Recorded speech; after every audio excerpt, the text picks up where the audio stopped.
Mild presbycusis?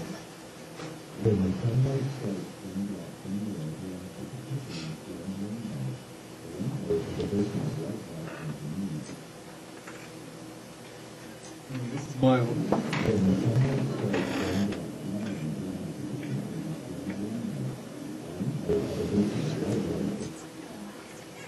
Nightmare.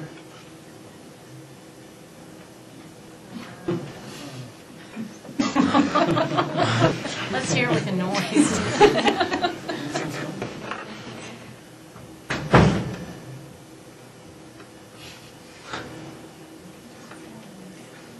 What's the difference between those two?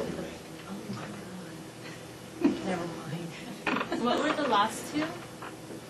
So the last two that we heard were moderate age-related changes with and without noise. But at least I didn't hear. That was the plan. But Can we hear it with the cochlear implant at the bottom? Oh, no, that's the distortion. Yeah, the very bottom one? Or no, well, maybe not. Maybe that takes us too far afield. Let's see, what about otitis?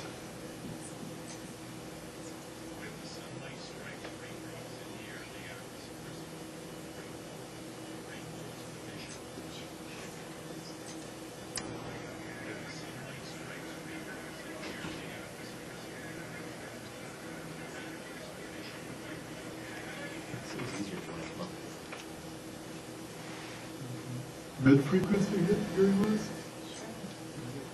When the sunlight strikes raindrops in the air, they act as a prism and form a rainbow. The rainbow is a division. When the sunlight strikes raindrops in the air, they act as a prism and form a rainbow. The rainbow is a division of white light into many different.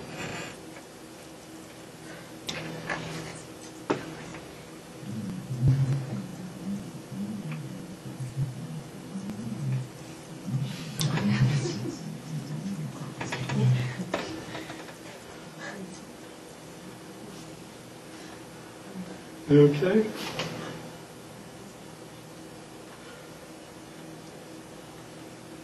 So that's probably about all the good news you can take for one day. Leaves us speechless. So it gives you some sense of what people are up against as struggling to hear. You get a lot of noise in the background. Things like that. A combination of what it means.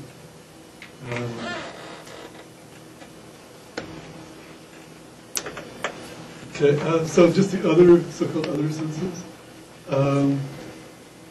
Less research, partly because people just get interested in vision and hearing for all kinds of reasons. Partly because they're actually harder to study. People adapt so quickly to both smell and taste sensation, and individual variation, especially in smell, is kind of difficult. Some of the physical, the gradations of physical stimuli for smell are also sort of difficult to work out. It's like how many parts per million of the different stimuli that you need to have to test people with. So it's a little bit harder work. All of the touch sensations are somewhat difficult for different reasons. As I mentioned earlier, pain has gotten really difficult just because of our concerns about hurting people, which are legitimate concerns, but it's also, you know, an area where we really want to know the answers, but we don't have the answers. This is an area, you know, I kind of warned you in the first lecture that if you've got reviews, whether art journal articles or chapter reviews that are using a lot of really dated references, you want to be cautious. This is an area where, because there's so little research, when you see summaries, the lit reviews often do include a lot of studies that go back in the 50s, 60s, early 70s. Most of those studies are done with nursing home samples or geropsychiatric unit samples in state nursing, state hospitals, and so forth. And So you've got really problematic samples where people are chronically ill and have problems because of that. They're taking medications, lots of medications, maybe even most of the medications that older adults use interfere with smell and taste sensation. It's one of the reasons people, it's not the only reason, maybe not even the main, but it's one of the reasons people don't like to take medication because it interferes with your enjoyment of food and so forth. Probably the other things, taste and smell, are very interactive with one another, and so it's difficult to test taste without also testing smell, and vice versa. But probably smell declines. We're not sure how much and when. Taste probably less so.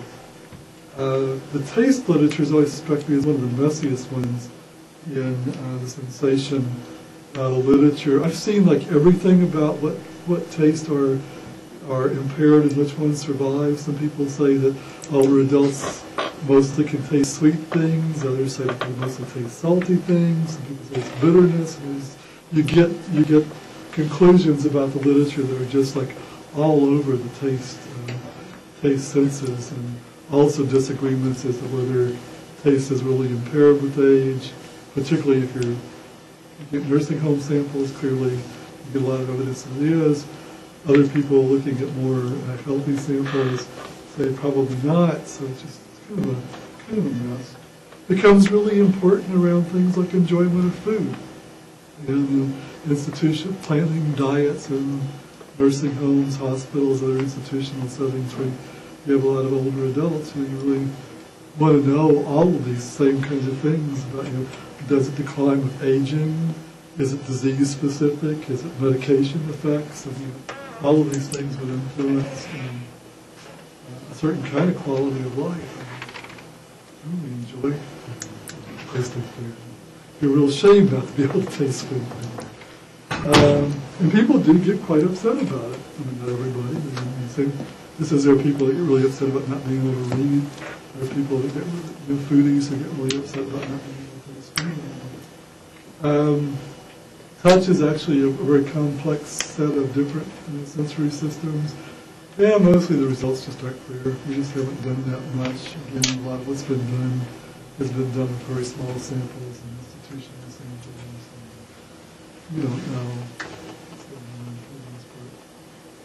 And a lot of the understanding of it is not fine-tuned enough. So maybe people will do more research on it as we're doing in the future. I just said it's interesting stuff. It's not my area of focus. The psychology stuff is really interesting. All the sense. I didn't know we would be talking about senses. This is kind of where psychology starts. I didn't know. Some ways, like the dividing line between biology and psychology is between very physical, biological definitions of sensation and perception, which is the threshold stuff. It's like, you can kind of like go on from there into very, very sort of high level, more complex, abstract sort of assertions. But I mean, in some ways, it's like the psychological perspective is that we don't live in the world as it is; we live in the world that we perceive it to be. And your perception changes with age, and so your even that level of contact with the world is changing. It has interesting effects. I mean, for the most part, except when I need to like read text or see small icons on the computer screen or fix something around the house, I like my little soft focused world. It's kind of cool.